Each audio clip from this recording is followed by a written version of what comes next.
Well, if you weren't up, I hope you are now. What a way to start things off here in São Paulo as we just saw EG and HyperX take each other on Pearl, and that was an awesome game to watch. From the beginning, the ideas that were being implemented to just Kellogg's and then Kellogg's and then more Kellogg's until we couldn't talk about them anymore. But yeah, let's just go ahead and break things down here, Seth. And, I'll start with you on this because I think, going into this, we were a little worried what were going to be some of the win conditions here for HyperX. We knew Kellogg's was going to be a standout player for them, but we were also hoping to see more of the HyperX players step up as well, especially in that defense. Yeah, it was a bit of a quieter performance from them, especially going into the second half. Just didn't quite see them finding their footing. Only 2 rounds picked up on that attacking side. And it was a bit rough. We'll get into Kellogg's a little bit more later on, but for EG, we had questions about how they were going to pilot that Yoru on the defender side, and it ended up being really damn good. Yeah, I think what was interesting about their solution was it wasn't really centered around the Yoru. Instead, it was just excellent site anchoring from both BCJ and Busio. Every time that HyperX was going for one of these fast site executes, these guys were getting at least a few kills to keep those rounds favorable for EG. And that made it very difficult for HyperX, because I think a lot of their game plan in this half with the really heavy initiator comp was, okay, we're going to dive on in, we're going to push Kellogg's forward with a dash, we're going to get an entry and just kind of follow our way into the site, which I think normally is good against this kind of double duelist composition, but EG was just shutting it down consistently. Yeah, I think we saw a little bit of growing pains for BCJ coming into this role. A couple times where he was getting caught in his astral form. The timings just weren't quite there initially during that attacking half, but as soon as he got over to the defender side, you could see that the comfort just came back, and those little ratty plays, avoiding that aftershock, just sitting in dugout the entire time and just swinging out and murdering people. It was fantastically done from him. Yeah, and the objective, especially after that, raucous first half that we saw from Kellogg's, for Evil Geniuses was to shut down this player. And, Mimi, they succeeded in that regard, but also Kellogg's had the difficult task of having to be the one that essentially had to face check everything. And that's exactly what I was going to bring up. This guy was constantly diving into sites, stacked with some really strong anchors from EG. I see this half of him not doing great, not as a failure of his own, but instead as an issue with some of the mid-rounding that this team had. Boo had some great moments, but I felt like he really struggled as a caller to find a gap for them to exploit, and instead was oftentimes just sending Kellogg's in as a sacrificial lamb, and oftentimes those trades weren't really coming through. All right, well, let's go ahead and get our high speed going here for our Verizon high speed moment of the match. And this one, I mean, come on, it's going to go to Kellogg. Seth, what this kid was pulling off was ridiculous. Yeah, I mean, he dashes away, goes for the updraft, comes in, and just cleans up house as soon as all the smokes have faded. Possibly could have gotten the ace there, but Ethan was finally able to shut him down. But yeah, I mean, what a just quick play from him. This is the kind of plays that we were seeing consistently throughout that first half to set him up to have those 20 kills. And you can see the pop-off was there, but unfortunately, the energy very quickly dwindled down once they got over onto that attacking side. He just didn't quite have enough backing him up to be able to make plays like that when they were trying to get into the sites. You can tell that Kellogg's missed land, though. Walking out, just getting the crowd pumped up, popping off after every play. He is loving it right now, but he's going to need to maintain that performance for map number 2. Yeah, he definitely feels like a natural out there for sure. Speaking of naturals, one player who was also, pretty strong and a solid rock for this team was Jogamo. We're actually going to be checking him out with a little in-game warm-up for our AIM Lab shoot-around. Gives us an opportunity to talk more, about Jogamo because Jogamo, he wrote it 3 different ways, by the way. Just want to let everyone know at home. Yeah. He had a great game, but it was more the sum of all the parts of Evil Geniuses rather than just Jogamo being the superstar like he was in previous iterations of this roster. Yeah, and I was wondering if that was going to change because, well, he was always the superstar you could point to. EG's strength was always in their coordination and how every single player was contributing. But even though they're adding a lot more experience, kind of tier 1 big name players like Ethan and BCJ, they've kept to that standard of having absolutely everyone show up in these games. That they have. I mean, just great team effort overall from the side of EG, so I'm looking forward to seeing some more of it. I mean, especially though, since we do have Ascent coming up, talking about more eyes on him as that Jet player, because we saw, like the Buzz and whatnot going absolutely crazy on that map, Kushner as well yesterday. So I'm looking forward to some more Jet, show-off plays coming out. All right, well, as we get ready for our second map on Ascent, and these teams are going to get their picks up, and we'll see what we're going to be playing with going into that map there. I think for me, I'm really looking at the rest of HyperX. We know you got the skill. Zeke is a world champion. Mixwell's a legend. Boo's calling pretty solid and also hitting some nasty shots himself. He really impressed me individually in that map. He did, and I think that there was a lot of positives, Mimi, to take away from that, but that is a 13-8 loss for Heretics. They're going to be licking their wounds, but they don't have a lot of time to think about it, and they got to have this game plan solid, laid out, because you know EG has one of their own. Yeah, and Ascent is another one of those maps where you can really take over one half. You were talking about that earlier, Seth, and for this side of Heretics, they need to get this attack side calling down. Yeah. Needs to be clean if they want to be walking away with the win. I mean, granted, this is their map pick, so we should anticipate that they're going to be a little bit more prepared. But I think this is hover? certainly not. There's no way. Well, this will be a very interesting Prime Gaming Agent select if that is necessary. I mean, you say the chamber hover, I'm looking at the Phoenix hover as well. This has got to be bait. I mean, I think it's going to come through. Thus far, pretty normal stuff from both sides. Calm is going to play the Sova instead of the Killjoy. Yeah, So it is going to be Boostio going over to that one. I'm glad they got rid of the Phoenix. That was kind of a gimmick before. And Heretics do as well. Normalcy on both these sides. I'm very glad to see that. I mean, this is perfectly mirrored compositions across both of these teams. This is entirely going to come down to prep, mid-round adjustments, and just raw aim. Yeah, Kellogg's, it's anyone's game round. Kellogg's has been here before. This is his time to show us what he's got, because this is Jajimo's first rodeo. Kellogg should be able to shut it down. And if there's a player to step up in that moment, we already saw it in game 1, it could very well be Kellogg. So let's now go ahead and send it back to your casters for map number 2. I hope they're having a good time, because I sure as hell am. It's Mitch and Tom. Golden boy, when have I ever had a bad time when you're around? Come on. We're having a great time up here, and I gotta say the one thing that's confused me a little bit though, and that agent select, Zeke. Yeah, I see. Like, I will agree with Mimi in the fact that in terms of the agents that were chosen, they are normal. Normal agents, all good. In terms of the people who have chosen those agents, Little cray-cray. not so much. Zeke playing a Killjoy is something that has literally never happened before, and I can only really read into it the fact that Mixwell was brought in to almost play that Sentinel, as he had done on some other rosters. I'll be honest with you, it wasn't amazing. So now they've switched that role between multiple different players. Boo was playing it in the last map as more of a flex. He's now on Sova. So it's almost like this team is very interchangeable in their roles. It's just whether or not it's good. Yeah, it's a weird thing to see. Mixwell coming in playing the agent of Zeke, world champion. But then again, we haven't seen him since then, right? Yeah. So at the end of the day, that's what a team is. You're not always going to come in playing your primary role. Let's see how this one goes already. Team Heretics taking it right into the site. Kellogg's good for one. But the trade is clean. The nano delays the rest of the team. And it looks like Boostio might even get out. He's being spotted, though. And that's a clean kill. Yeah, again, solid flash. That one coming through from Mixwell. That's happened a couple of times where they have a lot of these sort of flash and dash setups coming out to give Kellogg's that opener. The fact that they managed to get a second one, though, that makes things a bit more interesting. Now, Ethan has pushed up into mid. Now, he's got a Frenzy, so obviously the range is not really going to be in his favor. So I don't know how much further than this he's going to be able to go. And it seems like they're waiting for him, just watching. And with him being spotted, he now has the decision to almost fall back. Yeah, I mean, EG don't really have the ability to contain here. And, well, Jogamo, they've popped the nade down. That's going to delay a little longer, but they've still got a bit of time. Those spams through the smoke, on the other hand, massive damage. 13 HP left on Zeke, 68 on Mixwell. And what was previously, I mean, 10 seconds. Oh, there's going to be a fight in mid. And that's gone Team Heretics' way despite the low HP. BCJ left on 30, and he's got 2 opponents to deal with. Mixwell low. Look, this has been a scrappy round so far. But they're still in with a chance on EG.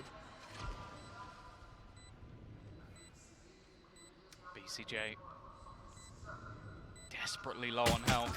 Needs an instant kill, and he's not going to get anything for it.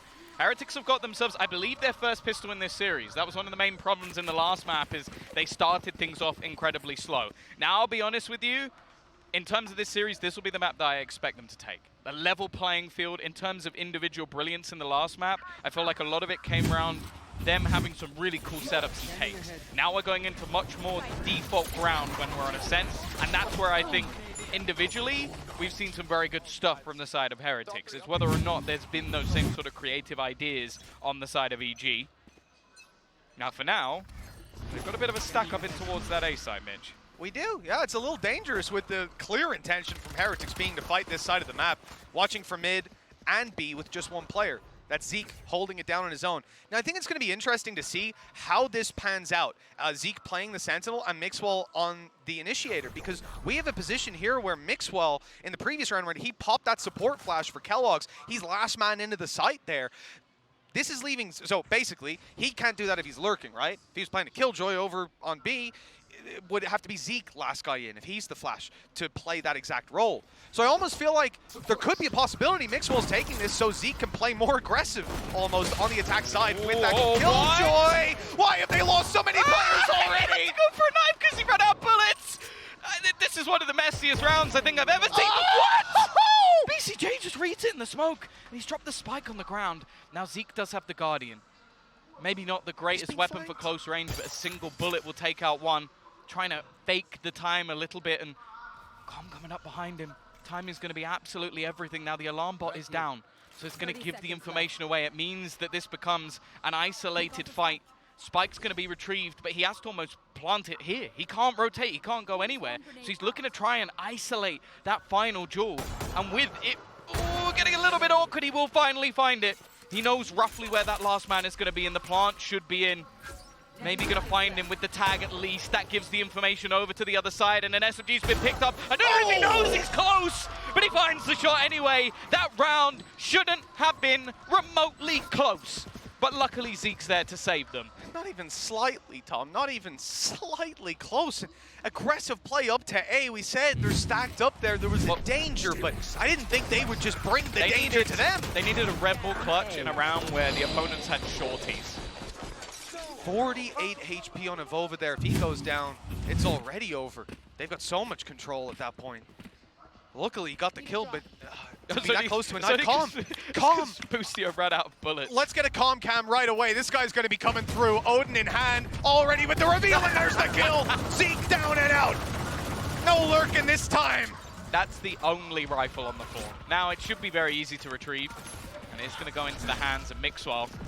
They've just got information on basically every single player. I think only Evolva didn't get hit by that knife.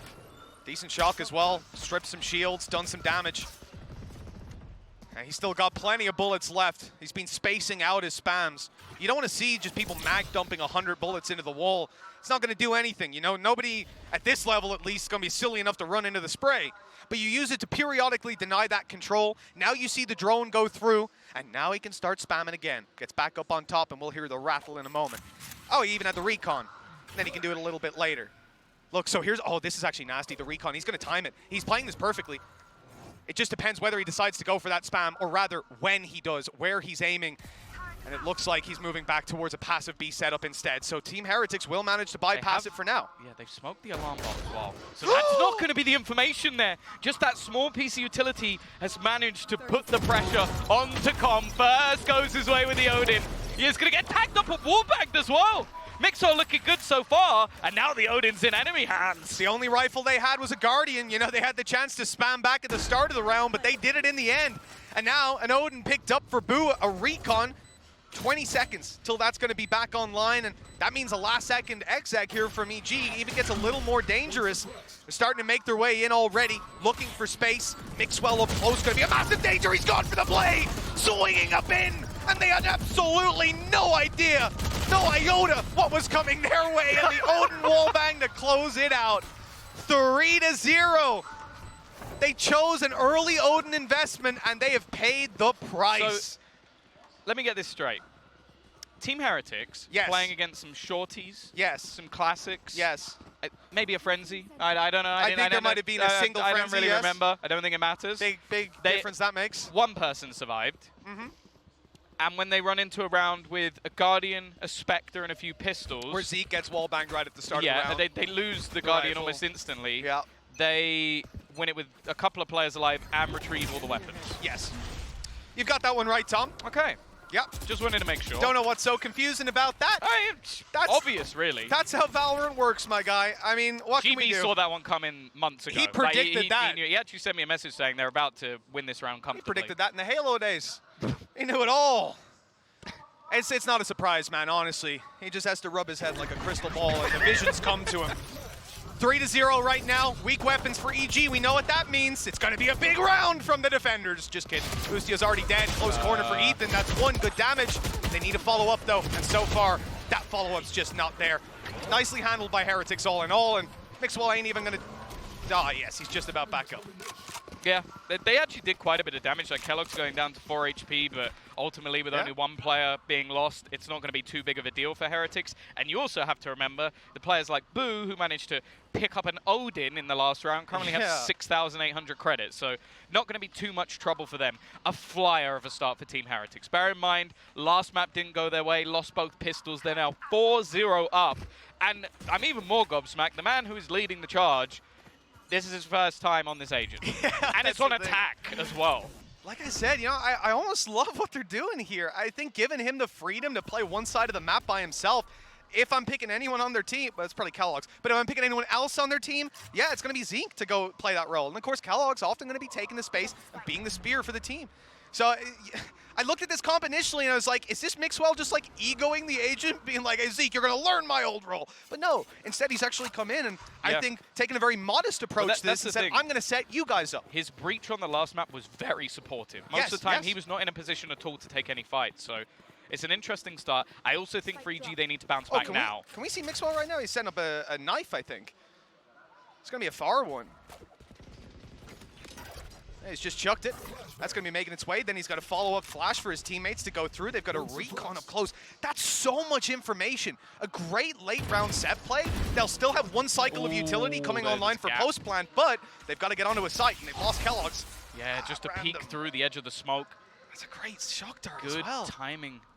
With 30 seconds left, they still have to push into the entirety of this setup. Now, this is going to force them back, but they're going to be able to delay with the utility they have. They're waiting to the last second to throw down those nanoswarms. That is brilliant from Boostio. They're not going to be able to get much of the space whatsoever, and now the remaining players of EG can start pushing back into the site. The turret has just managed to get a kill, and there's only 10 seconds for them to get this spike down. In fact, they have to go back and retrieve it.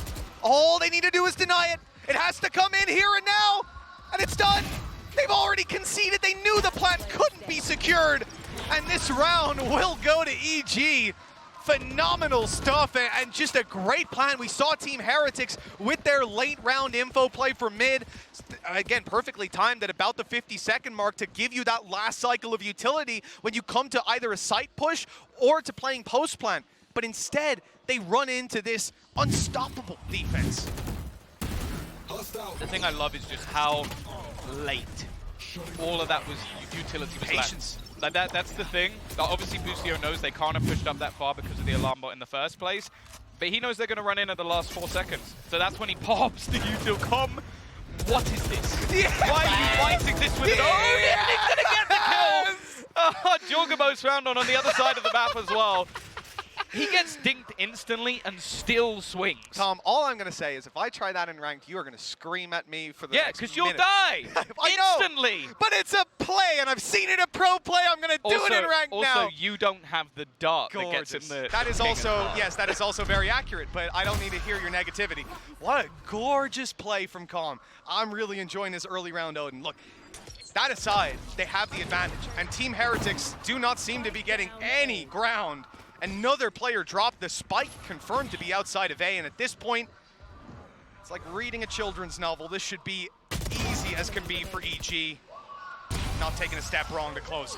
Yeah, a really nice round from Jorgamo especially. Like just being able to almost work with the Havoc. That was the plan off the back of that. Like you have this aggressive Odin play, the dart, force them back and almost shimmy them back towards the B site, and in the meantime he gets aggressive. So while they're losing mid control on the attack, they're also being pressured in B main, but they don't expect that. They're trying to reclaim positioning.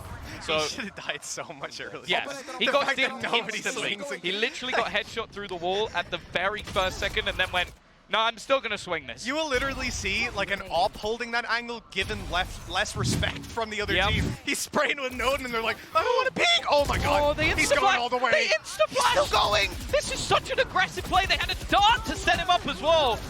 Just trying to catch Heretics off guard, and that's exactly what they've done. Just a full anime battle, everything being thrown at this main. And in the end, look, they end up fairly even, but a quick kill pulls it right back. The map control for Heretics here. They've got main, and they might be able to fight their way back up, but still 2 players waiting on the site. Calm knows that push can be coming through, and the flash on the other side was actually was that Mixwell's flash? Yeah, I think so. Unlucky. No, it didn't catch him this time. They attempted it before.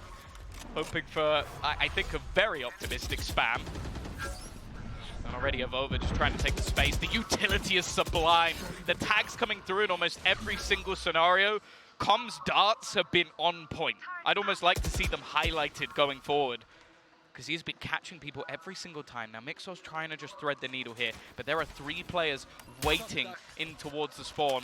Boo hoping he can chip them up with a little bit of extra damage, but they have another player watching in case Mixwell tries this exact play. Yeah, again, in these sort of scenarios, with a man advantage as strong as it is, they just have to understand what part of the map they've conceded control of, and they understood it perfectly. Locking down spawn with 2, watching their back, and having a player on site comfortable to stay passive and wait for that drop to come through. There was 0 space given to Heretics here, and again, short of a massive individual play, there was never going to be a result that favored them. EG walking out with 3. And a strong start to this map for the attack side of Heretics, but EG quickly on their heels. Yeah, this is the thing. I will say I imagine Heretics are going to be a fairly momentum-based team in general, but I also think that going into the defense, they could have a really stellar half. That's where you expect to see Kellogg's pull in the operator and really put up the majority of his numbers, and it's where the rest of the team kind of have to step up here. The thing is, though, EG, I sort of said it, like, you're not going to see a mass amount of new stuff when it comes to Ascent, but they do have some cool set plays. And that little flash not only blinded Zeke, but blinded the turret. So he was able to push all the way up and catch him off guard without any information going the other way. That's just a beautiful little play. And then after that, he throws down a smoke and they dart behind. So that not only after getting the first kill, he might be able to find more.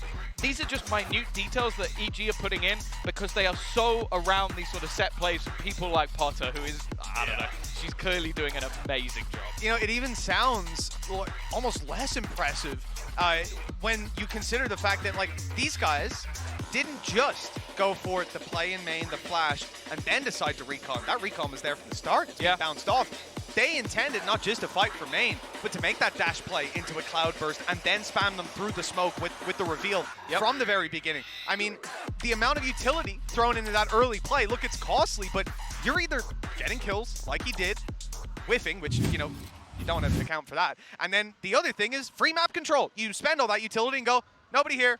Let's rotate everyone else to the other side, and they will be none the wiser. Just fantastic early play, and like you say, it's when you got someone like Potter sitting there. We've seen the telestrators, the analyst desks in the past, but she's working wonders with this team. Well, let's see what the response will be here. Here we go. From Heretics. Have they got anything? This time it's completely different. It's not an Odin on short, it's the operator, but instantly smoked off. Same play on mid.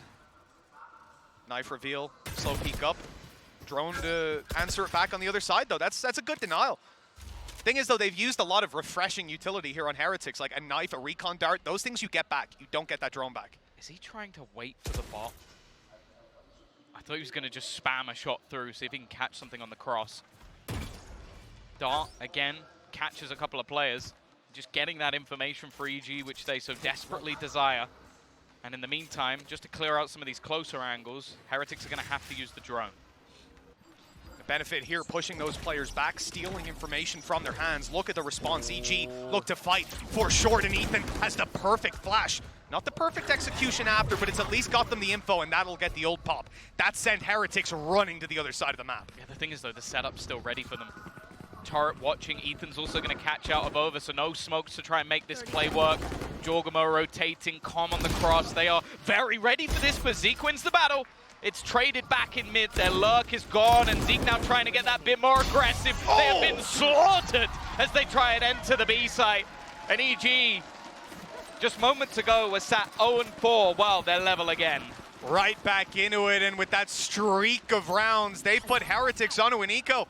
From 4-0 down, they might just steal the lead out of Heretics' hands. And another gorgeous round. You know, Jalgamo checking for the player up on mid as well with that late of a push, with the fact that they had faked the A player, or at least had been on short not that long ago, and quickly shifted, running away from KO. Still in a player fake A, by the way. After all of that, you don't... I didn't expect the guy to be there, and I could see the mini-map, but he checked it, took the kill, and, well, then the one in spawn realizes he's tagged him, switches to the shorty. You gotta love it. This is the chance here for EG to walk away with the lead, and they should get it done. 5 sheriffs and no ultimates to back them up. Just a From the Shadows for Revova, and, well, if you've seen this game before, you know, that's not going to change too much. See how big the Mitchman curse is today. Yeah, now watch him like TP right behind someone, they don't hear him somehow. There'll be a moment now where he needs to steal the spike and take it to the other side of the map. Plan some 1v5s or something, yeah. See, even though they didn't spot Zeke, they've spotted the activated turret. They still know that there was a player around this position just moments ago. The knife not really going to give too much over on the A side, but it's very passive. EG know what they're up against. Not taking too many risks and basically just waiting for their opponents to try and find something. And now Heretics are excellent in these sort of pistol rounds, but they're just being given nothing. And I've saved this time, and there's not going to be a dash to play with on the other side. A chance to do some damage, and they did manage one tag, but it's just going to be reset. Closing the distance at least, but with Sheriffs, how much can they expect here? The shorty on the other side having a whale of a time up close of overrun. He's got to reload at least, buys him a little bit more time, but there's too many players. EG were 4-0 down. Without losing a round, they've taken the lead back. This series might be under a little bit of threat for EMEA fans out there. But that's the thing. As said, I do expect Heretics to be a lot better on the defense of this map. The issue I have is if they just get bodied out of the late stages of this half, I don't know if they have the stones to turn it around. But that's the thing. If this just goes from 4-0 to ace-4, I don't know if they're mentally going to be in it anymore. Especially someone like Helix, as we've said before. He's very up and down, and so far in this game, he has been struggling. Well, we saw that 20 kills in one half, 3 in the next. In the defensive a complete change of roles, though, right? And this is the attack again, where Kellogg's can be slow. That's all fine. Next half, he can make the comeback, but they need enough rounds. They've already got 4, and there's an opening duel for Kellogg's. This could be the turning point for Team Heretics. Yeah, good dart to get them that info. Getting Jorgama out of there. He's caused them so many issues with his aggressive plays. Pushing B main, playing into mid. Finally, they've managed to shut him down. The thing is, though, instead of giving up that control and trying to play more passively, it's actually the opposite from EG. They have 2 players challenging, and they have deep B main control, which might not be expected just because of where the turret is. Oh, VCJ, you need to go huge! That's gonna do it! A quick double, but unfortunately, we've seen Mixwell pop the ulties right back online. Boostio, though, wants to shut it down, keep those kills in their favor. 3 versus 3, ability to fight back in. Ethan's got a kill, and they have a lockdown. This should be a round for EG. Team Heretics need to find an advantage. They can't just sit down and wait for the retake to...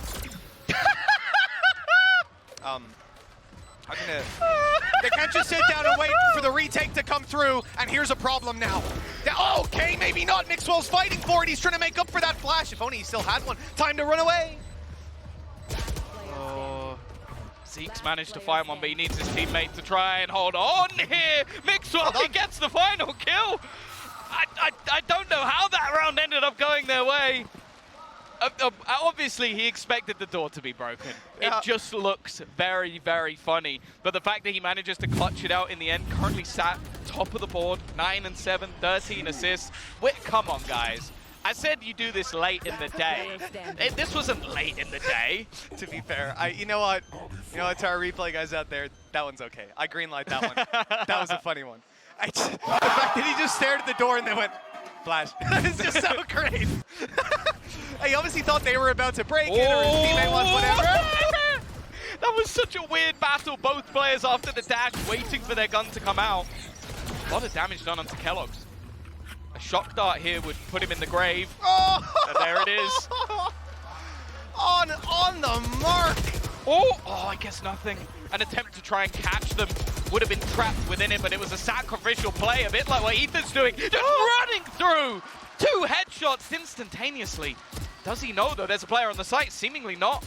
Com's taken a lot of damage. 2 players tagged up, and Boo is now holding onto that cross.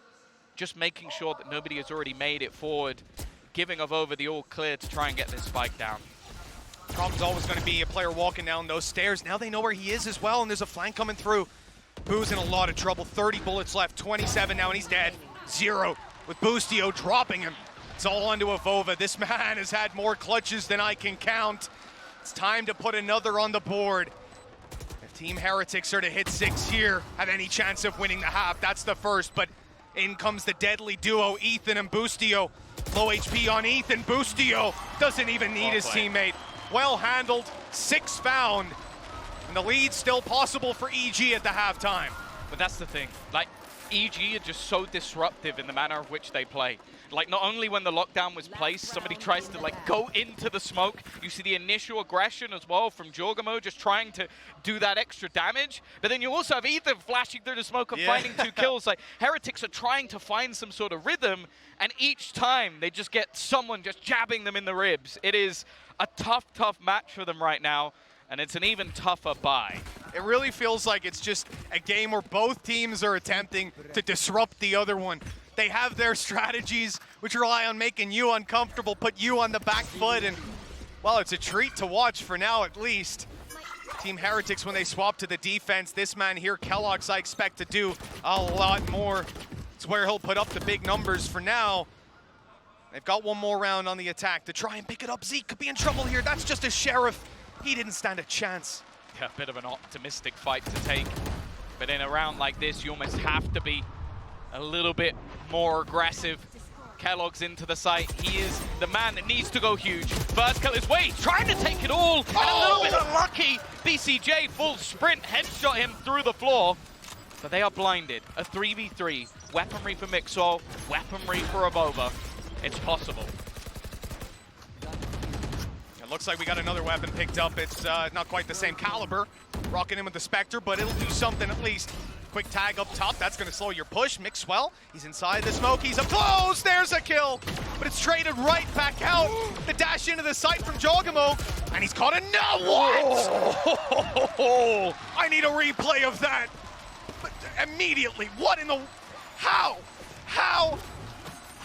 That's 7-5 at the half. Well deserved from EG. From 4-0 down, they've put 7-1 on the board. A really, really impressive resurgence, and this round may be a little bit closer than it should have been. A nice attempt for them to bring this one home, but Jorgamo not only getting the first entry back in, but just finding absolutely everything as he dashes back into the smoke. We're definitely going to need to see quite a lot more of that, though, as they're going to be heading into the second half. They're going to be moving on to that attacker side. But first, we have a few people on the desk who want to have a chat. We love chatting. We're big chatting fans. Absolutely. Yes, what a game and a start there. Obviously mirror compositions, but you're always looking to see what are going to be those small little details between each team that stands out. And I think for EG, you know, Jogamo right at the end there, definitely living up to why the hype is real. But let's actually look back on that half there and reflect on it, because it really was a lot of great little takeaways from each side and some flubs as well. Yeah, I think this was kind of echoes of Pearl for me, in that some of the mistakes that were being made by Team Heretics felt very similar to the issues that they had on the attacking side. This is one example. This round started off pretty rough. Avova actually misses out on a smoke in mid here that leads to a kill happening in that area of the map. Or excuse me, it's actually BCJ's. I didn't realize that at the time, but yeah, very nicely played here to peek out by Ethan. He gets that big opening kill onto Kellogg's. There's a lot of smokes in the mix there mid, but a little bit later into that round as well, that's where things kind of fell apart. They absolutely ran out of time on that site execute when they tried to split back into that A site, and at that point, it really fell apart. That was the breaking point where then the rounds, one after another, fell away from this team, and EG got their foot on the defense. Yeah, I mean, they just took the momentum and ran with it. And honestly, in those first 4 rounds, we were seeing some uncharacteristic, you know, compared to Pearl, some uncharacteristic mistakes from EG, where it felt like they had these rounds in hand, but then they just had them slip. I agree with you. It does feel like Pearl, though, right now, and that's because this attacking side coming out from Heretics is again falling short. This time, it's not a 6-6, it's a 7-5 as they get ready to flip over to the opposite side. We saw that they had a decent defending side when they were there on Pearl. We saw that Kellogg's was able to really pop off as the defending Jet. He needs to be able to do that now if they want to get themselves back into this, because right now, from what we've been seeing, especially in these last few rounds, EG, they are very much in the driver's seat, and they're not letting go of the wheel. Yeah, they very much are here. But I think there is some hope here for the side of Heretics. They tend to be better on the defense, and EG, I think they could struggle to get a footing here. It's going to come down again to these side anchors from Team Heretics and how much they can get done. If they can't do that, they're headed home. Yeah, well, this is it, folks, for the Heretics, and EG could very well go with a 2-0 win. I mean, this matchup has been bonkers. Let's send it back over to Mitch and Tom for the second half. Thank you very much, Golden Boy, Mimi, and Achilleos. We have got a second half lineup here that certainly excites me. Team Heretics moving on to this defensive side. 1,024 days. We saw 763 for HyperX. Mixwell's putting up a few more numbers there. He's been here since day one, back in Team Mixwell, and all the way back then, we knew him. And a lot of these players, even on the same rosters, for being strong on Ascent, for putting up defensive sides here. If they're gonna do it, this is the place to make that stand, but Evolva down right away puts the A side under threat. Well, a freebie at least. That will turn it back into a 4 versus 4. I think they're probably gonna wait to try and play the retake, a bit of a longer rotation coming through from Zeke. In the meantime, also got this aggressive push. It's expected. It's being watched for. I don't know if he's going to get too much from this, but even still, time has been bought. Now they look to reposition, go back towards that main spot as the retake begins. 2 frenzies on the drop down, just shredding them, turning them to Swiss cheese. Ethan hitting every single shot, and no chance he's stopping anytime soon. 4 kills for this man. He was impressive with a Yoru and a frenzy and the pistol. Doing it here on the KO, and both times it didn't matter what agent he was playing. It's just about shooting people. 8 rounds for EG and another nail in the coffin for Heretics. That's the thing. I think coming into this series, Ethan was one of those players where I was like, okay, he's been on a lot of good teams in Valorant, but I don't think I've seen the best of him. I think going back to previous FPS games, he was a talent, a true talent within the game. So the fact that he is performing this well, he was the best player in the first map. He's looking like he might be the same in this one. It's also worth mentioning, because we focused on Zeke a lot, obviously. I mean, Boo, I know him as a top-tier controller. Yes. Obviously, Evolva, though, is even higher above. You know, he has reached the highest heights across his career in Valorant, and he's been here since day one, much like Boo. So, again, something to note, just that Boo not playing on a role that we typically see him, and I think we field much better results on that controller. It's teething issues for Team Heretics, and then you can see those things over time, but they better start to figure it out here and now. Only a couple of rounds for it to slip away. And I say here and now, I more so mean the next round. Obviously, they've got classics here. And here and now would be nice. It would be great. It's something EG would probably do. But yeah, I think you have to accept, especially because 3-man stack early, trying to fight B main. And EG now have that read, and they move towards the A side. It looks like they'll have a much easier time. You say that, but Heretics have also got the read. It's just about timing. If there can be even a little bit of delay, a smoke's going to go down. This could be perfect. Into the smoke they go. Mixwell gets 1. Now the full force of this Heretics roster is going to be in position. However, they're starting to get mowed down. Zeke's found another. Boo through the smoke gets 1 more, but he's traded out as well. Zeke has got another. It's all onto BCJ. Kellogg's with the Sheriff, trying to bait him, but the spike is down deep.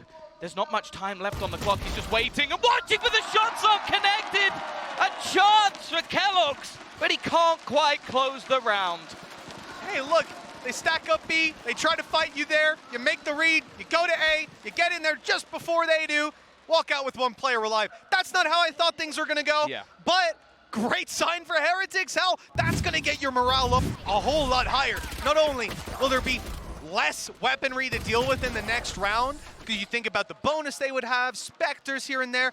Instead, they should be playing like 4 players on an eco. Are you going to do that? Are you going to force up into it? Well, it's time to decide. Barrier's already up, and Stingers in hand. Full investment. This is a big play out of EG. If they can fight back here and now, that might just be the end of Heretics. Yeah, it's still somewhat a half buy. Like, they have saved some a little credits. bit of cash, yeah. So even a plant might be enough to get them a purchase into the next round, especially with the lower shields. Kellogg's is going to be forced out of there. Never mind, he's dead. Traded by Boo. But that's a weapon on the ground. He needs to get a little bit more. Spam is finding at least a bit of extra damage. The flash throw has put him down. He's on 2 HP. He needs to wait for reinforcements. He ran into the nade as well. Must have thought that was the last pulse on it. Now rifles retrieved as well. Ethan and BCJ stacked up with Mixwell on 2 health. One of the toughest clutches facing them, and in such an important round. This could set the dominoes on their final cascade. It's time to make that retake happen, and Boostio stopped them with a stinger! Team Heretics, they had to do it here, and now all hope is on Zeke. The 1 versus 2, he knows where they are, but it's a whole different ball game dealing with the BCJ deals the final blow. 10 rounds for EG. There's gotta be a very, very dark atmosphere in the Heretics camp right now. Well, they've won 1 round of the last 10. 1 of the last 10, Tom. I mean, I know it's that bad. It was 7-1 in a row. He said that, but like, 1 of the last 10. It is. This is a map we knew them for, Tom. All of these players, defensive side. Then maybe Kellogg steps it back up. The man was 20-6 in the first half of this series. Unreal. Oh, they're investing again. The thing is, the way the last half started, their 4-0 began with them doing exactly what EG have just done to them. But they now need a streak of rounds. And if I'm honest, I feel like they need to start it here. It's not the greatest purchase, okay? A Guardian did well for them in the last half. Maybe it can again. And they are desperately hopeful that this man can step up. Trying to play close. Got a little bit of support from Abova, but he goes down, and the trading, the spacing, it's perfect from EG. They don't give them a moment's notice, instantly taking out the A defense. This round is already done. There can be no doubt at this point the level of play all across our global scene has been elevated at this event, to even in the Alpha group. Some of the cleanest Valorant we've gotten to see, and I think EG just a shining example of it right now. Meticulous play. And there just seems to be no way that Heretics can find those advantages, those ways in, hell, even a glimmer of hope at this point. Saved Bulldogs, some credits. They can try to fight back, but Tom, look, that's gone. We talked about it at the start of this round. You said you wanted to see them started here, and I'd almost disagree a little. I'd say a little lighter than that. I'd say I want to see them at least have promise in this round. Make it close. If you lose it, I'll put that down to the weaker weaponry, but you've got to have the foundations here for that comeback, and we did not see them, not even remotely. Oh no, and that's the thing. You're looking at the other side of the scoreboard. It is literally every single player performing. Yeah. You have got Ethan right up the top. Boostio's been fantastic. BCJ, some of the rounds he's won for them. And then I don't even need to mention Jorgamo. He's been so good with just these aggressive sort of plays with comms utility alongside him. They are sublime from top to bottom. And on the other side, unfortunately, that just isn't the case. You know, I feel like the writing was on the wall in that first half of the first map, Tom. We came out of it tied 6-6, and I said, it is a damn rare thing to see Kellogg's pop off like that, see any player 20-6 at the end of a half, and you are tied neck and neck. In that kind of game, you are dominating. But instead, Heretics were scraping by with a world-class performance out of one of the best duelists in the world. What happens when that slows down? You get slapped. 11-5. 2 rounds needed for EG. Heretics, they haven't even found 2 rounds in the last 11. Yeah. Yeah. It is optimistic to say they'll turn this back, but they've had a pause. They've had a chat with Neil. Hopefully he's instilled some confidence in them that they can turn this around. Boo's had his chance with the team. This now has to be it. This is it. Do or die for Team Heretics. Seen so many teams so far, the single elimination format, dealing them a rough hand, have that slower start to the tournament, and there's no way to come back into it. You don't get to have that bad first game and bounce back. You've got to be turned and tuned in from the very get-go. And Heretics, this is their last chance to prove they've got what it takes. Man advantage for them as the push comes into B. Zeke needs to do well here. Already, Jorgamo goes swinging, but he's put down by Mixwell. Zeke can only get 1. That's the site under their control. Khan still lurking. Oh, he's a little bit unlucky. Mixwell may be aware, and Ethan's trying to cross.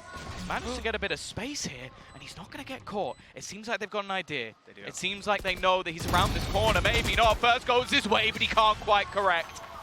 Around on the board for Heretics. Finally, we see some life in this roster. Well, it was about time. A round on the board at long last, a dabbing penguin to seal the deal, but, well, we're gonna need to see 7 more in a row if they're gonna take it here and now. Otherwise, OT's their best hope. And okay, we get an early pick out of Kellogg's, which is great to see. It was a default play from EG. Tried to spread the net, end up getting caught by the op. I wonder what their adaptation will be this time. And actually, it seems to be just a much less passive hold over A. The same default played around mid and B. So BCJ or what? He's going to pop a smoke and then just stay on the boxes, try to deny that aggression. Yeah, they got their lockdown as well in this round. Blade Storm available. There's plenty they can do. Flash is decent, but it's only a trade. It gives the setup. BCJ gone again.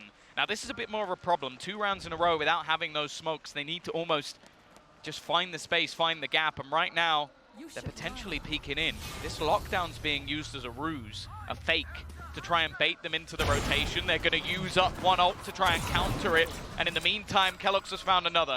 Avova about to come under pressure as well. And in fact, he's somewhat been baited by the fake plant. It's not going to go down, but he knows where they are. Still hitting the shot, another thing. Great flash, but another player out wide. Not caught. Boostio grabbing himself another. And we end up 2 versus 2. Lockdown could be the turning point of this. I mean, that is blocking out all of the control. And Jogamo, he's going for it. He's updrafted. At least he's staying aggressive. He just needs the kill. 1 second to go, and it's not going to happen. No, you can't. It comes down to that. Bite-sized little niblets. He's chopped up. And we're going to end up with 7 on the board for Team Heretics. A stylish 7th as well. But that's the thing. We saw Mercy in the last map. Maybe it was also the time was low, where they could have ended it with a knife, but while Zeke has decided that he's not giving that same sort of mercy, the lockdown becomes the crucial part of this round, and just being able to deny. That's the thing. I don't think there's a single moment for Jogamo where he's annoyed by that. No. He seems to just be laughing and enjoying it. Try to spin. Just don't knife me once, you know? Maybe I'll survive long enough to get my gun back out, but you know, that was an ambitious play. Don't you dare! Don't you dare! He's gonna do it right off the rip. So much damage done. I love this man, and there's the follow-up with the stinger. A brave TP on the site for the info, and it works out for a trade. Kellogg's is going through. He's pushing in. He's going to get tagged up by the drone. A chance for him to be taken out almost instantaneously. Now Boostio desperately low. The rotation now coming back in. But they do have themselves that Odin to almost try and man the cross, to try and deny them back into the site. They will have a decent idea of where he is, though. I love this, man. Yeah, attack side Odin, it hits different. That's a BCJ call if ever I've seen one. Calm, ready, and waiting. Here comes the big boy! Another kill, and that's shut them down. Heretics only have Avova left, and he's revealed. Okay. What? That was a nasty shot back through. He actually tries to use the dart to bait it, but it doesn't matter. The trade comes out from a teammate. EG, so much spice to this roster's ideas at least. 12 and 7, 5 in a row needed for Heretics just to make OT. That is nasty, because it's such a hard thing to do, dashing into that Odin still when Boo, even if he's blind, he can just keep spraying it. The man knows the pattern. But the updraft dash in, that just ruins you. There's no way to track that player. They slide down the roof at such a fast velocity. While they're swinging as well, they also then, a moment later, put a dart so that then the player looks away and they get the kill. So their utility is doing so much for them. And they had used it from the shadows at the same time. So like, it's just so much going against you. Okay. That's a great early fight for Heretics. They had so many weak weapons here. Okay, they're fully aware. They've naded him, they've flashed him, they've hit him so much, and Calm will only get the one. Mixwell, though, quite low, and now that he's gone down, this is scarily doable. Yeah, look at the guns. The remaining 2 players only have stingers. And there's plenty of time for Boostio to play with. Taking the orb will get him close to having that lockdown online. If he heads back to the B site, well, he grants them weaponry, but at the same time, he gets himself a Sublime after plant. Bear in mind, the plant will give him his ult, and be able to burn some extra time off the clock. I mean, they are right on his heels. They're seeing the steps. They haven't got guns. They've decided to go through mid. And they've been spotted. Now, the element of surprise was a massive factor with them sneaking up behind, but one player, at least on top mid, Boostio's going to take the risk. A quick rotate, obviously cautious of a continued mid push, and then he'll grab a plant on B. That plant is going to give him his lockdown. And with the turret watching for market and spawn pushes, look at the amount of time he's going to have. They literally could not be further away. The position they are in is as far from B as I think it's physically possible to be. And now, what that means, Tom, Boostio could be anywhere. He's trying to time this as well with the lockdown. They're going to have to full sprint into this site the second he places it. If he gets the timing right, they might not even be that close by the time they move in. There's the turret. Lockdown not yet used. Holding it at least for the moment, but he is waiting for them to just get that little bit further into the site. With the time ticking, just going to try and battle and waste it as much as humanly possible. The first not quite going to go his way, and they need to get on that diffuser, but they will have plenty of time in the end.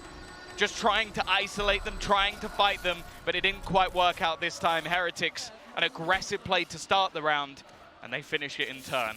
You know, if he had even the slightest idea how far away they were, that lockdown would have been placed with perfect I guess timing, the thought process as well is they're going to run him down anyway. If he puts a lockdown, he not only gives away his position of exactly where he is, but also they'll probably kill him within the time anyway. They're going to run it. It's better to have that little bit of secrecy, especially with the nano swarm down. He almost played it so that he could buy time from out there. That could be anywhere. The thing is as well, right, for him in that spot, there might be a guy in B main. He spotted someone mid with the alarm bot. He didn't know how close they were to the doors. They could have easily just crept up, been right behind him. He puts that ult down. They know where he is, and then they capture him in the back of the site.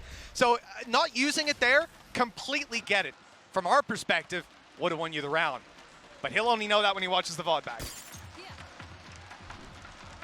Lockdown in play. Full retake being set up, Stingers across the board, utility being used, and Combs found the opener. That lockdown's gone. In fact, he's got two. What an incredible Hunter's Fury to start the round. A trade from Evover at least makes this one look feasible, but they are still in a bad spot. I think he hit both of them with that first Hunter's Fury blast. It must have, because the second one was the one that got the kill on Mixwell, and I don't think anybody had seen him. If he has just blind ulted Mixwell and Kalat shot him, that is the most unlucky timing. They've got Stingers on the other side. The ult was one of the only things that they had going in their favor, and comes late. 3 kills for this man, and it's the first time he's fired a shot. They still haven't dealt with him, and by the time they do, there's so many players rooted in on the site. A good attempt, wrapped down to just one. Jogamo has to do it alone. A Stinger, good for the first and the second. EG have done it, and Team Heretics are going home. They have had so many spicy little set plays, so many incredible ideas from a young squad with an added little bit of experience, and a fantastic coach, it has to be said. They have 2-0'd Heretics out of the tournament. Not the performance would have. Stop it! That is insane! The guy came in with a Stinger, he killed 2 people with his ult, only trying to get one, didn't know where they both were, didn't know where one of them was, and then he kills another with a Stinger flank.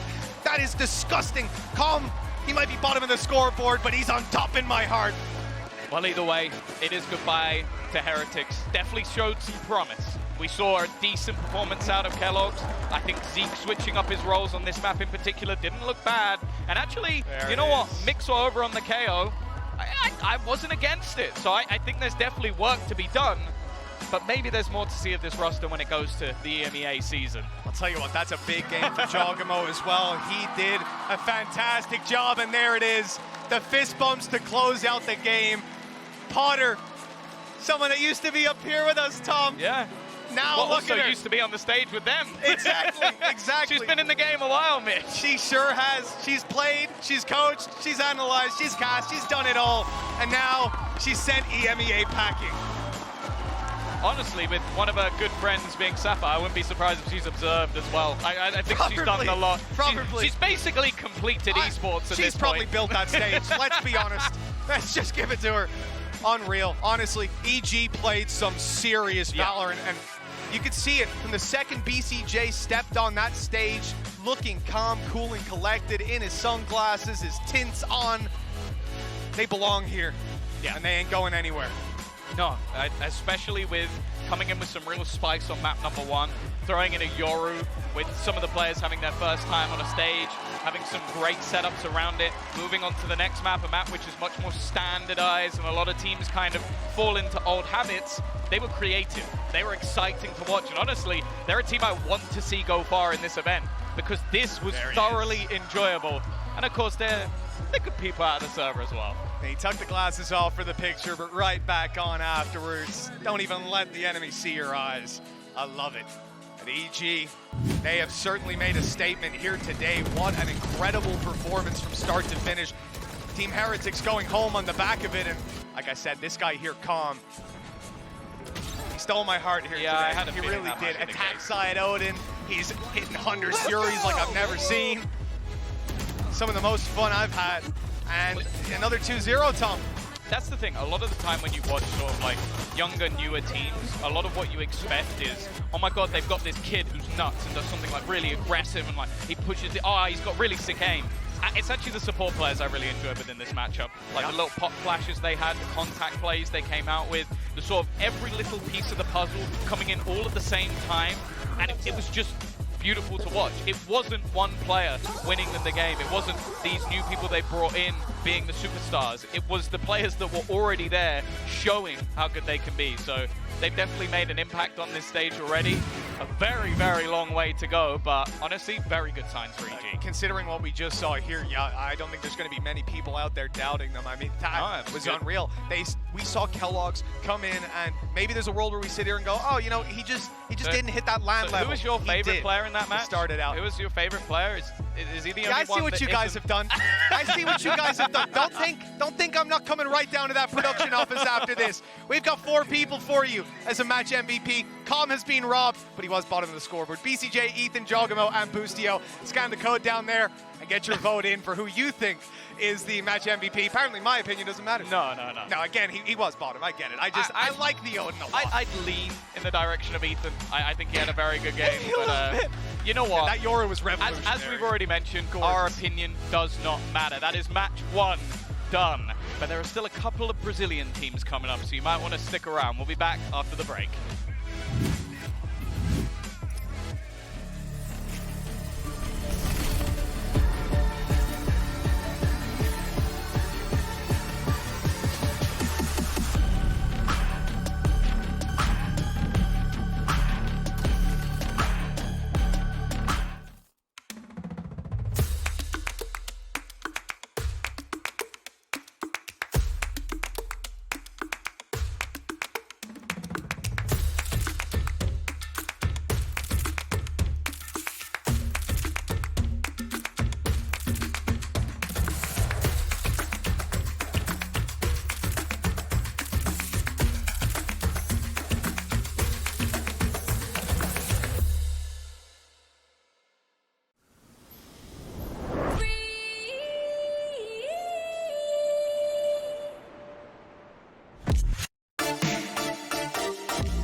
greatest is still undebatable. Breaking the records and make them unbreakable. Blazing the spot, mad clean. Hate it or not, game 7, game tie, vaccine. I'm taking a shot, I'm way up, could never be under you. And I never move like a sucker do. Came out the mud and it wasn't because of you. Look at my stats, I got too many W. I got way too many W. Came out the mud and it wasn't because of you. W. World. Yeah, prices keep on going, world. Got still need to get you well. Nothing left to say, I'm well. I'm well.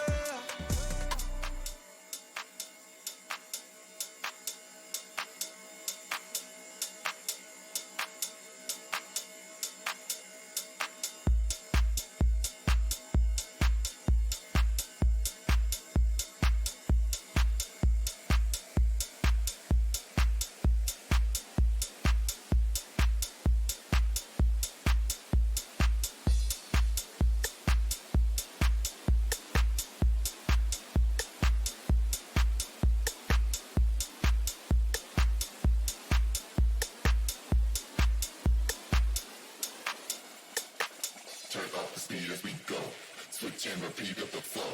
You feel the beat and tempo. We've got the complete control. Turn up the speed as we go. Switch and repeat of the flow. You feel the beat and tempo. We've got the complete control. Turn up the speed as we go. Switch and repeat of the flow. You feel the beat and tempo. We've got the complete control. Turn up the speed as we go. Switch and repeat of the flow. You feel the beat and tempo. We've got the complete control.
The Alpha bracket started with 16 teams, and after today, we'll be down to just 8. Hello and welcome to day 3 of the lock-in, the biggest VCT event ever.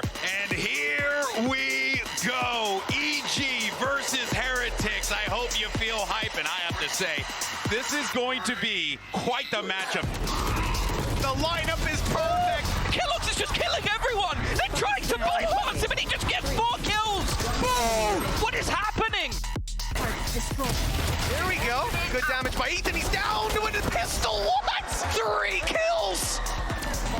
Boostio's able to grab 1, 2, and now took in for a little more. Then catch them on the way through. It's the timing. Don't do it! Don't do it! Don't do it! No! The map closed out, and EG experienced the roar of the crowd for them. 13-8. It's going to be a big round from the defenders. Just kidding. Boostio's already dead. Close corner for Ethan. That's 1 good damage. Nicely handled by HyperX all in all. Inside the smoke, he's up close. There's a kill. The dash into the site from Jolgamo, and he's caught another one. I need a replay of that immediately.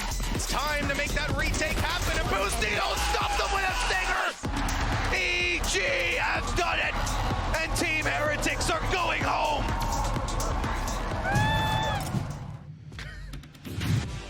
The master plan was concocted, and Evil Geniuses walk away with a 2-0 sweep over the HyperX. Welcome back to the desk, everyone. I'm your host, Golden Boy, alongside with Achilleos as well as Mimi, as we look to break down, a matchup that was very topsy-turvy. It was super fun to watch on that Pearl. Then Ascent came and things slowed down a little bit. But Mimi, I think this showed the range of this Evil Geniuses roster to bust something out that, could very well be seen as gimmicky, but then also play the fundamentals extremely well. Yeah, I think on both maps, EG came in with some fantastic preparation, preparation, not preposition. We'll learn a little bit about grammar while we're watching this one. Yeah, why can't we get a little bit of everything going there? But in map number 2, it was no longer the gimmick, like you're saying. It was just some good fundamental Valorant. Again, the side anchors from EG were fantastic, and on top of that, we saw in the Prime Gaming post-match highlights, they were just like popping off. They were loving it on the stage.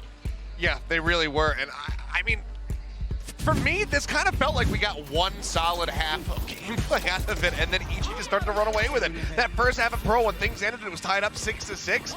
That was great. I was like, oh man, great series. And then it just started slipping so quickly. Ascent looked like it was going to be starting off a hell of a lot better for them. They got that 4-round streak at the beginning. Look at that. But then again, it just started spiraling out of control. Yeah. EG just as soon as they got that little momentum shift, they grabbed the whole 5 consecutive rounds to then be able to take the lead in the half. It was just so clean. Yeah, and again, even though there wasn't the same amount of like cool gimmick comp with the Yoru, the preparation here was great. They had like lineups to break the Killjoy turret. They had really cool set plays with the Soval turret. You saw a few of those there in the replay.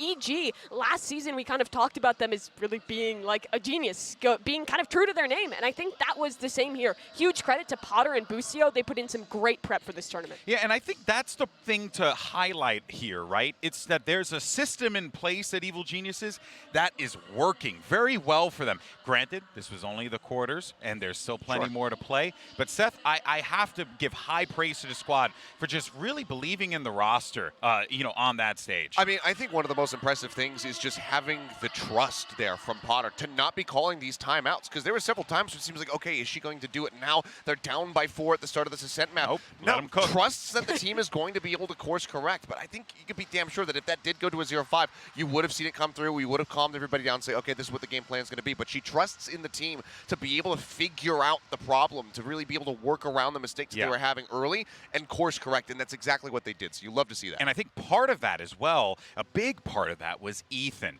because he came out of the gates. And this is a guy who came into Valorant with a lot of hype and then kind of teetered off. But Mimi, if this is the level that we're going to be seeing Ethan play, I'm okay with it. I'm all in. Yeah, I mean, this was really, really good out of EG. Not only did the young players perform on the stage, but the veterans that came into this roster also looked incredible. This guy, Ethan, on both agents, just so good. Yeah, I mean, incredibly close figures here when you look at the ACS, but as you go deeper here on the Ascent, that KO where the util is ever so important in getting yourself into those sites or stopping the pushes from coming through. You see 3.7 on the KD, 119 damage per round. Just utterly fantastic stuff from Ethan. Another really man impressive. that was doing pretty good, BCJ. My art skills, not quite there. But this guy was popping off. He was having some fun up there that looks on the like stage. Picasso. You continue to claim that is cool. BCJ, but it is BCJ. maybe if he was it's wearing not like the a Unabomber, beret. as you might think. If BCJ was wearing a beret, there's a rhyme there that we have to figure out. Yeah. That could be a haiku for another day. But for now, though, it's unfortunate, but as it has been tradition here for every time that we've had to send a team home, let's go ahead and say goodbye to Team Heretics, because I think salutations and salute to them.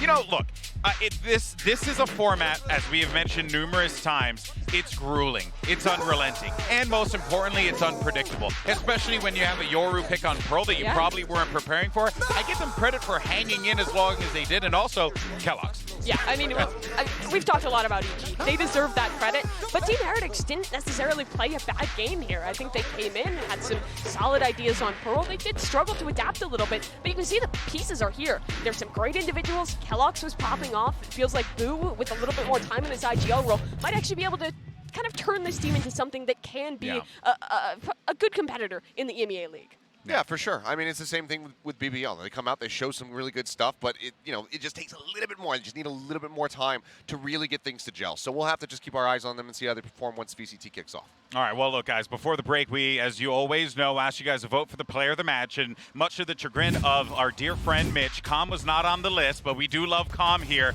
Makes sense, though. Ethan gets the love. I think everyone had a moment in this match, Seth, but Ethan, you got to give the boy his flowers. This guy popped off. I mean, originally we are kind of thinking like, oh yeah, BCJ, Ethan, Jogamo, these guys are great, and then all of a sudden we noticed that like even Busio was dropping 20 and had, like a 20-12 record in the last few rounds there on that Ascent, and it was just like, damn, everybody is just performing to the nines right now. But Ethan, of course, I think even if we did have Calm on that list, it still wouldn't have changed who was going to be winning it. Ethan all the way. I know we have our interview coming up in a sec, but Mimi, I just want to ask you real fast. Sure. Are you an EG believer right now, or do you feel like there's still some more things that we need to see? You asked that question as if I wasn't already a believer. I believed in this project and this roster from the beginning of the tournament. I think they had a lot of potential, and I think they showed that here. They're only going to get better through the course of this tournament. Yeah, it's scary how good this team can become. But, of course, for more on that win, let's send it over to the bracketologist himself, Bren, who's actually standing by with the one and only BCJ for our Verizon post-match interview. Thank you very much, Golden Boy. Yes, I'm here with BCJ, the big guy himself, honestly, the big guy buff in action on the stage as well. Congratulations on your win, BCJ, first of all, up against Heretics as well. Very, very well-earned victory off the back of that. Yeah, thanks, man. Pleasure to be here. You know I fucking love you, so glad to be here. And yeah, we're definitely feeling really confident. Yeah. I mean, you guys are looking confident as well, but I do have to ask as well, because you've got a new roster that's been, kind of built coming into this 2023 season. New roster, new team. And when you get thrown hurdles, obstacles in the form of a Jet player dropping 20 kills in the first half of map number 1, I think a lot of teams, a lot of new teams as well, not to say that you don't have veteran presence on your team itself, but I think a lot of new rosters would really struggle to go up against that. I want to know what the vibes were like in your team at that map 1, at that turning point as well. What was going on? How did you guys keep the mental in check to really just, battle back and be unfazed by it? I mean, it was honestly quite simple. He had 20 kills at half, and he had 2 kills after that second half. So, that's exactly what Ethan said after the game. He goes, guys, listen, their Jet is the only player getting kills. He had 2 kills in the second half. And that really just lightened up the mood, and that's really what our team's about, is getting that culture that we kind of created ourselves, and what the old EG members have already been doing forever, Fun, vibes, play the game for fun, and usually the wins follow along with it. Nice. Yeah, I mean, you guys definitely won off the back of that one.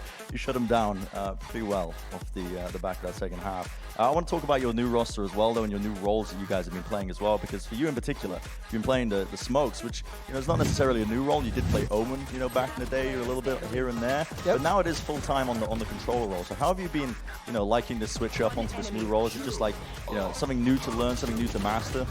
Yeah, definitely.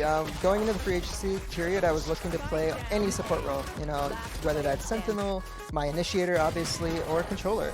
And, I did play Omen with Ascent, but along with that, in Pro 10s and, tournaments prior, even in some Exit scrims, I would play Astra and Brim. And, very minor in the Exit scrims, but still, I have that experience at that high level. And just when Potter came calling and said, hey, what do you think about controller full time? I jumped at it. This is the opportunity I was waiting for in free agency, and I couldn't be happier with where I'm at, and I get to still flex on the Omen, so that's definitely a big plus for me. No, it's pretty nice to see, honestly. Yeah, the entire roster really coming together. But your team, it's quite impressive. You guys have a really, really big roster. I mean, you're punching in terms of the amount of players that you've got on your active, or not the active roster, but just even on the bench itself as well. I know that you guys in the past, as well, I think Potter has spoken about the potential of internal scrims between your team. Have you been doing that with the internal EG structure? Have you guys been scrimming against your kind of like sister team, partner team, if you will? Yeah, definitely. And we utilize it however we want. If you don't want to release something to other challenger teams at the time, or especially franchise, when those scrims start being the only scrim you can take. We're blessed to have 2 really good leagues in NA right now, so you can scrim a lot of different teams and give them different looks. But having that reserve roster is something that EG is kind of built in league. They trust that academy system that builds talent and can kind of find the talent and build them alongside their tier 1 team as well. So that's really something that they liked and instantly went for and jumped at when VALORANT decided to go franchising. Okay. Yeah, I mean, it should give you guys, I think, a big edge, moving forward throughout the 2023 season. Like you said, get to hide all the strategies. Real quick, just before I let you go as well, your upcoming opponents, I believe, listen, we've got like the bracket over there from the bracketology segment, but you're up against the winner of, MIBR Talon as your next matchup. Who do you want to face more? Is it the MIBR, you want the Brazilian crowd against you cheering? I feel like I already know the answer to this, but what team would you rather face? I definitely want the Brazilian crowd against me. I knew it. I've done it in Istanbul, and it was so much fun playing against, Fnatic and being able to 2-0 them. 2-0. So I'd love to do, or I'd love to play MIBR. I think that will be a really fun experience for the fans. Obviously, I want to see Brazilian teams here do really well. Yeah. Brazil has treated us really well so far, so I want to see them go far for sure. Okay, awesome stuff. Thank you very much, BCJ. Congrats again on the win. Appreciate your time, and best of luck moving forward into the tournament. Thanks so much, Ben. All right, that's all. Thank you very much, and back to the desk as well to break down the rest of the series, set up the next games. I'm not too sure.